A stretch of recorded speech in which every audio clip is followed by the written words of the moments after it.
Et salut toi! Je déclare ouverte la période des romans de Noël et des plaids. Alors techniquement elle est ouverte depuis un petit bout de temps, mais j'avais d'autres vidéos prévues sur le planning et je t'avoue que cette enquête là j'avais pas forcément envie de m'y lancer. Non mais c'est vrai quoi, crapahuter derrière un mec qui se prend pour le messie cosmique et écrit des romans d'SF, ça c'est drôle.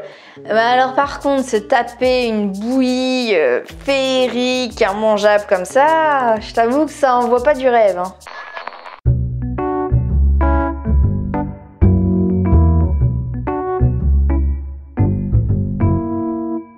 N'aie pas peur d'être celle qui fait des étincelles. Bon, un roman de Noël, c'est un roman qui se passe pendant la période de Noël. Ok, reviens en arrière. Non, en vrai, je vois pas trop comment te faire une autre définition du roman de Noël parce que c'est littéralement ça en fait. C'est un roman qui se passe durant la période de Noël. Alors la période de Noël, ça peut aller jusqu'au jour de l'an, hein, que ce soit clair. Alors sur le papier, même si on trouve beaucoup de romances ou de feel-good à cette période-là, en fait, ça peut être aussi un polar, ça peut être aussi un roman d'horreur en fait. Oui, il y a des romans d'horreur de Noël. Alors pour certains, tous les romans de Noël sont de l'horreur, mais ça c'est une autre histoire. Donc techniquement, le roman de Noël, c'est pas un genre à part, c'est plutôt vraiment un roman qui se passe à une certaine période. Donc démerde-toi pour trouver une vraie définition. Bon, quand on pense à Noël, il y a une mierdée de clichés qui popent de partout. Déjà, tu vas penser forcément à un truc dégoulinant de guimauve avec des valeurs super fortes telles que la famille c'est important, le bonheur avant l'argent, ou aidons et partageons avec les autres. L'autre truc aussi c'est l'amour, mais l'amour avec un grand A. Alors oui, forcément, s'il y a beaucoup de romances dans les romans de Noël, c'est sûr que l'amour allait être un thème récurrent. Merci Captain Obvious. Bon, en même temps, si 80% des romans de Noël sont des romances, forcément l'amour va être un thème récurrent. Et si tu te demandes d'où sortent les 80%, c'est un chiffre que j'ai sorti de façon totalement random comme ça. Alors j'ai posé une petite question sur les réseaux sociaux, j'ai demandé quels étaient les clichés qu'on voyait le plus avec les romans de Noël, et un truc qui est ressorti pas mal de fois, c'était le côté Amérique, USA, ultra fort dans les romans de Noël. Et là encore, j'ai envie de te dire, c'est un cliché de la romance. Donc est-ce que c'est lié au roman de Noël ou est-ce que c'est lié à la romance? Ah ah! Alors la période de Noël, c'est une période qui est magique et il faut forcément que ça se ressente dans le bouquin. Quand on parle de magie de Noël, on parle pas forcément en fait de lutins, de reines qui volent ou de tout le toin-toin en fait. La magie de Noël, c'est une vraie institution, un truc en fait qui vient sauver l'humanité. Après tout, décembre c'est quand même la période la plus merdique où les jours sont courts, où il fait froid, où t'es fauché parce que t'as dépensé tout ton fric dans des cadeaux de personnes que tu peux pas piffrer le reste de l'année et que tu vas être obligé de te coltiner pendant tout un repas. Ou pire, en fait, tu te rends compte que t'es si insignifiant qu'ils ont même carrément oublié de t'inviter pour le jour de Noël et du coup tu vas passer ton jour de Noël tout seul chez toi, enfin tout seul avec ton chat. Joyeux Noël! Bon, du coup, en prenant bien tous ces clichés là, je vais te présenter mon petit roman de Noël. Laisse-moi te le pitcher.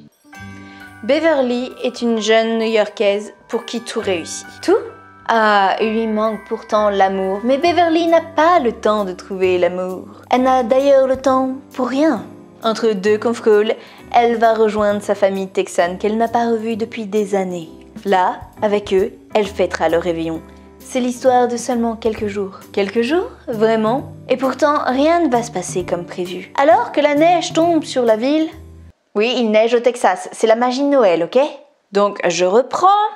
Alors que la neige s'abat sur la ville et que tous les avions restent cloués au sol, Beverly fait la rencontre d'un cousin éloigné qu'elle n'avait pas revu depuis leur plus tendre enfance.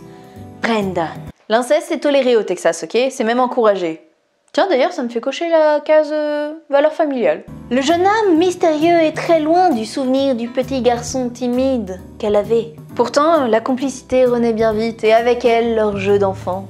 Comme autrefois, ils partagent de nouveau ces moments de bonheur où ils sortaient dans la rue pour attraper des petits chats et les dépecer.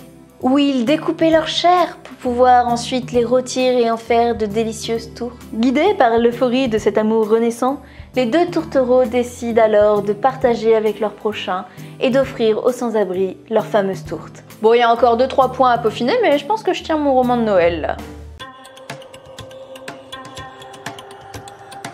Bon, plus sérieusement, pourquoi l'humanité adore les romans de Noël alors que c'est si prévisible et bourré de clichés?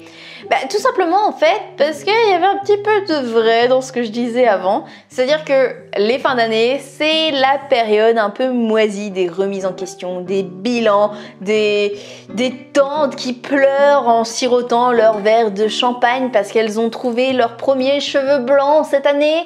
Bref, c'est une période de merde où tu as juste envie en fait de venir apaiser le quotidien, tu as envie de retourner en enfance et de redevenir innocent. En gros, les romans de Noël, c'est un petit peu le guilty pleasure de l'humanité. Bon, depuis le début, je te parle de romans de Noël, mais j'en ai pas cité un seul, alors qu'en fait, on en connaît pas mal, comme Les Contes de Noël de Dickens, Paul Express, Martine la Nuit de Noël, ou alors La Petite Fille aux Allumettes.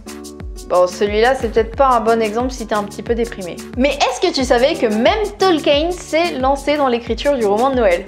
Ah si, je te jure, les lettres du Père Noël. C'est la magie de Noël.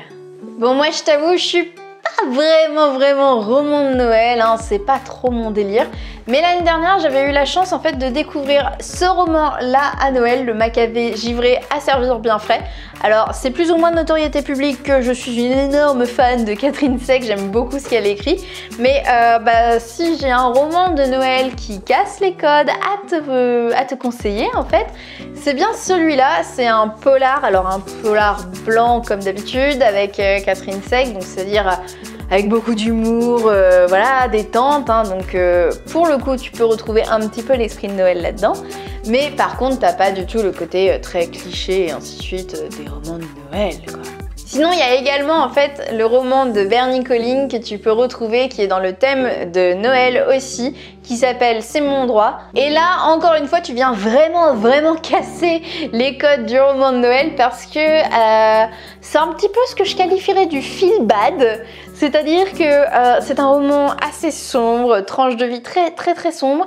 Tu vas suivre en fait tout simplement la vie d'un garçon qui a dû lutter depuis la naissance. Il a été abandonné à la naissance et du coup il va s'en prendre plein la gueule, hein, voilà, il va être face à la violence de l'humanité. Donc niveau feel good, c'est pas ça, hein. Et pourquoi en fait c'est un roman de Noël? Et tout simplement parce que ce jeune garçon s'appelle Noël, il a été abandonné et il est né d'ailleurs à la période de Noël.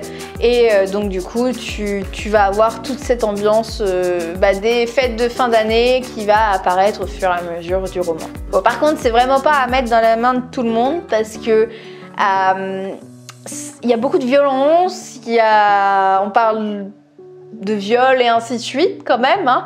Donc même si la violence n'est pas forcément décrite à chaque fois,